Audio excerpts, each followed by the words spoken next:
जय श्री कृष्णा। राधे राधे। श्री हरिदास। स्वागत है आप सभी का। आज हम दशा माता के 7वें दिन की कहानी का श्रवण करेंगे। एक घर में देवरानी और जेठानी थी। उनके कोई संतान नहीं होती थी। वे दोनों मेहनत मजदूरी करके पेट पालती थी। एक दिन दोनों सुबह सुबह गांव में आग लेने गई, लेकिन किसी ने भी उनको आग नहीं दी, क्योंकि उस दिन पूरे गांव में दशा माता का पूजन था। अब बेचारी दोनों ही खाली हाथ घर आकर कहने लगी कि आज तो पूरे गांव में दशा रानी का पूजन है, कोई भी हमें आग नहीं देती है, क्या करें। तब जेठानी बोली कि कोई बात नहीं, आज हम लोगों का भी व्रत सही, शाम को जब आग मिलेगी तब रसोई बनाकर भोजन कर लेंगे। शाम के समय जेठानी अपनी एक पड़ोसन के घर आग लेने गई और पूछा कि दशा रानी का पूजन करने से क्या होता है। तो उसने जवाब दिया कि जिस बात की इच्छा करके गंडे लिए जाते हैं वह इच्छा पूर्ण होती है। तब जेठानी बोली कि बहन, अब की बार जब गंडे पड़ें तब मेरे को भी बताना, मैं भी गंडा लूँगी और पूजा करूँगी। जेठानी आग लेकर पड़ोसन के घर से बाहर ही निकली कि गाय चरकर आती हुई दिखाई दी। ग्वाला भी उसके पीछे पीछे आ रहा था। उसके कंधे पर एक बछड़ा था और एक गाय उसको चाटती हुई उसके पीछे आ रही थी। पड़ोसन ने पूछा, भैया तुम्हारी गाय पहली ब्याई या दूसरी या तो तीसरी? तो उसने कहा कि पहली। पुनः स्त्री ने पूछा कि बछड़ा है या बछिया? ग्वाले ने जवाब दिया कि यह तो बछड़ा है। तब से जेठानी ने कहा कि लो, अब घर जाकर दशा माता का गंडा ले लो। 9 दिन तक कथा कहानी सुनना, 10वें दिन सिर से स्नान करके पूजा करना। दशा रानी तो 10 दिन के भीतर ही तुम्हारी मनोकामना पूर्ण करेगी। उसने घर आकर देवरानी को यह सारी बात बताई तो दोनों ने दशा माता के गंडे लिए और माता से ये मनौती मनाई कि अगर हमारे संतान पैदा होगी तो हम सुहागिनें न्योत कर विधि विधान से व्रत को पूरा करेंगे। देवरानी जेठानी दोनों ही गर्भवती हो गई। 9 महीने में 9 दिन के बाद ही दोनों के गर्भ से 2 सुंदर बालक जन्मे। देवरानी ने कहा कि लड़के होने पर जो सुहागिनें न्योतने की मनौती मांगी थी उन्हें हमें न्योतना चाहिए और पूरा करना चाहिए। जेठानी ने कहा कि अरे, अभी ऐसी क्या जल्दी है, जब लड़के बड़े होंगे उनकी सगाई होगी, उसी दिन सुहागिनों को न्योत देंगे। अब लड़के भी बड़े हो गए, उनका सगाई संबंध भी हो गया। फिर जेठानी ने सुहागिनें नहीं न्योती। उसने कहा कि जिस दिन लड़कों की शादी होगी उसी दिन सुहागिनें न्योत कर उत्सव के साथ पूजा की जाएगी। तब देवरानी बोली कि बहन, तुम चाहो जब करना, पर मैं तो मंडप के दिन ही सुहागिनों को न्योतूंगी। देवरानी ने जैसा कहा वैसा ही किया। उसने मंडप के दिन ही सुहागिनों को न्योत दिया, परंतु जेठानी ने परवाह नहीं की और दोनों की बारात सजाकर दोनों दूल्हे ब्याहने चले गए। जिस लड़के की माता ने मंडप के दिन सुहागिनें न्योती थी उसका तो विवाह बड़ी धूमधाम से पूर्ण हो गया, लेकिन जिसकी माता ने सुहागिनें नहीं न्योती उसको ठीक भावरों के समय दशा माता बीच मंडप से हर कर ले गई। दूल्हे को एकदम गायब होते देखकर वर और कन्या दोनों पक्षों में हाहाकार मच गया। लड़की की माँ बड़े संकट में पड़ गई कि अब यह अधब्याही लड़की किसके सिर मढ़ी जाएगी। पास पड़ोस की चतुर स्त्रियों ने लड़की की माँ को समझाया और कहा कि शादी का जो सीधा सामान बचा हुआ है उसे उसी लड़की के हवाले कर दिया जाए। लड़की मंगते भिखारियों को सदा व्रत देने लगी। एक दिन एक साधु तीर्थ यात्रा करता हुआ उसी गांव की ओर आया। गांव से बहुत दूर घने जंगल में एक बड़ा पीपल का पेड़ था। लोग उसे पारस पीपल कहते थे। उसी पेड़ में दशा रानी का निवास था।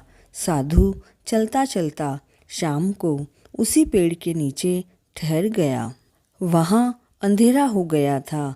जब दिया बत्ती का समय हुआ तो झाड़ूदार ने आकर उसी पेड़ के पास मैदान में झाड़ू लगाई। फिर भिश्ती ने आकर जमीन छिड़की और माली ने आकर फूल बिखेर दिए। तब अनेक देवता अनेक प्रकार की पोशाकें पहने हुए आकर अपनी अपनी जगह बैठने लगे। सबसे पीछे स्वर्ग से राजा इंद्र का सिंहासन उतरा। उसके साथ अनेक अप्सराएं साज और सामान सहित वहां आई और इंद्र के सिंहासन के सामने नाचने लगी। उसी समय दशा रानी उस अधब्याहे लड़के को गोद में लिए पीपल के पेड़ से उतरी। इंद्र के साथ साथ स्वर्ग से एक सुरा गऊ भी आई। उसने 2 कटोरा दूध दिया। लड़के ने अधब्याही के भाग का 1 कटोरा दूध अलग रख दिया और 1 कटोरा दूध खुद ने पी लिया। जब तक नाच तमाशा होता रहा, दशा माता लड़के को गोद में लेकर बैठी रही। सवेरा होते होते देवताओं का दरबार भंग हुआ। साधु भी वहाँ से चलकर गांव चला गया। वही साधु गांव में भिक्षा मांगता मांगता उसी अधब्याही लड़की के घर आया। लड़की ने उसके लिए भोजन बनाकर तैयार किया। बाबा जी भोजन करने बैठे तब लड़की ने 3 पत्तले परोसकर एक को अधब्याहे वर के नाम से अलग सरका दिया। 1 पत्तल बाबा जी के सामने परोसी और 1 पत्तल उसने अपने सामने रखी। बाबा जी ने अपने आप से कहा, वाह, जो बात वहाँ देखने में आई वही बात यहाँ देखने में आ रही है। तब लड़की ने पूछा, कौन सी बात बाबा जी? बाबा ने बात बनाते हुए कहा कि हम वैरागी लोग ऐसी अनेक बातें कहा करते हैं। तुम्हें इन बातों से क्या प्रयोजन है? तुम तो भोजन करो। लेकिन लड़की तो हट कर गई। फिर भी बाबा चुप रहे। तब लड़की बोली कि आप साधु हो तो मैं भी सती हूँ। आप या तो अपनी बात का भेद बताओ या मेरा श्राप ग्रहण करो। तब बाबा ने रात का सारा हाल उसे बता दिया। उसने बाबा के साथ उस पीपल के पास जाने का निश्चय किया। अब बाबा तो आगे आगे चले और लड़की उनके पीछे हो ली। बाबा लड़की को पारस पीपल के पास छोड़कर चले गए। जब शाम हुई तब रोज की तरह झाड़ूदार ने झाड़ू लगाई, भिश्ती ने जमीन छिड़की, माली ने फूल बिखेरे, राजा इंद्र आए और परियों का नाच गान होने लगा। उसी समय दशा माता पीपल पर से उतरकर दरबार में बैठी। लड़के ने सुरा गाय से दूध लिया और उसने अधब्याही का कटोरा अलग रखकर ज्यों ही अपना कटोरा मुंह से लगाया, वैसे ही लड़की ने कटोरा हाथ में से लेकर वर के सामने आ गई और वह बोली कि अपना भाग लेने के लिए मैं यहाँ उपस्थित हूँ। मैं आपकी सेवा भी करूँगी। तब वह बोला, मैं दशा माता की सेवा में रहता हूँ।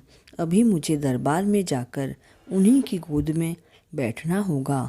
अगर तुम मुझे चाहती हो तो दशा माता को प्रसन्न करके उनसे मुझे मांग लो।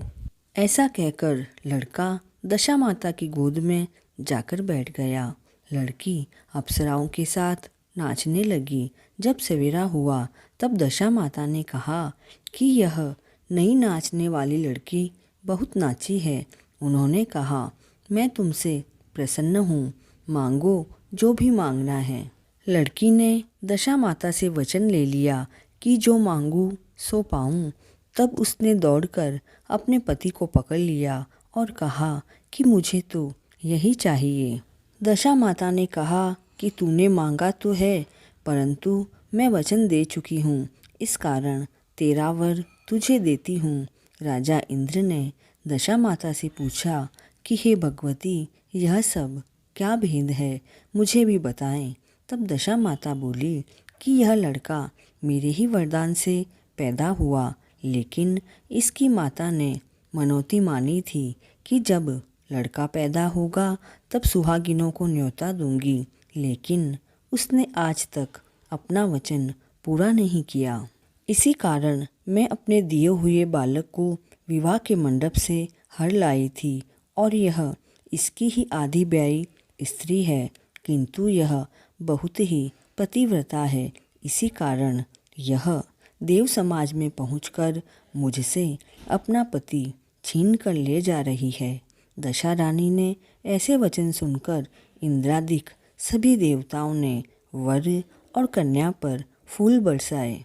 तब तक साधु बाबा भी वहां आ गए। साधु बाबा, उसके पीछे दूल्हा और उसके पीछे वह लड़की, इस प्रकार तीनों ही गांव की ओर चले गए। जब वे लोग गांव के पास पहुँचे तब लोगों ने लड़की के पिता को खबर की कि तुम्हारी लड़की अपने दूल्हे के साथ वापस आ रही है। जिस दिन से लड़की चली गई थी, पहले तो उसी घड़ी से वह लोक लज्जा के मारे घर से बाहर नहीं निकलते थे। ज्यों-ज्यों और भी नई बातें सुनने में आई तो उन्होंने किवाड़ बंद कर लिए। उसने समझा लड़की बाबा के साथ आ रही होगी, इसीलिए सभी लोग मेरा उपहास कर रहे हैं। किंतु जब गांव के गणमान्य और प्रतिष्ठित लोगों ने भी उससे वही बात कही, तब वह घर के बाहर आया और जब उसने दरवाजे पर सचमुच लड़की के साथ अपने दामाद को खड़ा देखा, तब तो उसकी प्रसन्नता का पार नहीं रहा। लड़की ने अपनी माँ से कहा कि पहले वर के घर से सुहागिनों को न्योत कर बारात यहाँ आनी चाहिए। अतः लड़की के पिता ने लड़के के घर खबर भेजी। वहाँ पर सुहागिनों को न्योत कर बारात चली। बड़ी धूमधाम से विवाह हुआ। वर दोनों अपने घर गए। तब फिर से लड़के की माता ने सुहागिनें न्योती। दशा रानी ने जैसे सती की दशा फेरी, वैसी वह कथा के श्रोता वक्ता आदि सभी का कल्याण करे। दशा माता हम सभी पर अपना आशीर्वाद बनाए रखे। इसी मंगल कामना के साथ जय श्री कृष्णा।